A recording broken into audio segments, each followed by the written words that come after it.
Ay, ay, ay! Magluto na naman tayo, guys. Galing ako sa work. Tapos, gutom na gutom ako, guys. So, magluto lang muna tayo ng chicken.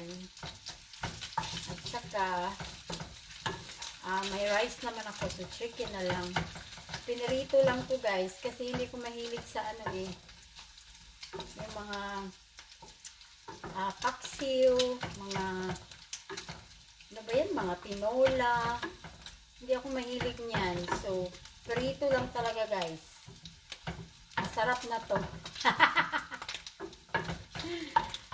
Prito lang, guys. Tingnan niyo tong ano, yung chicken ko, guys, na ano. Maliit lang yan siya.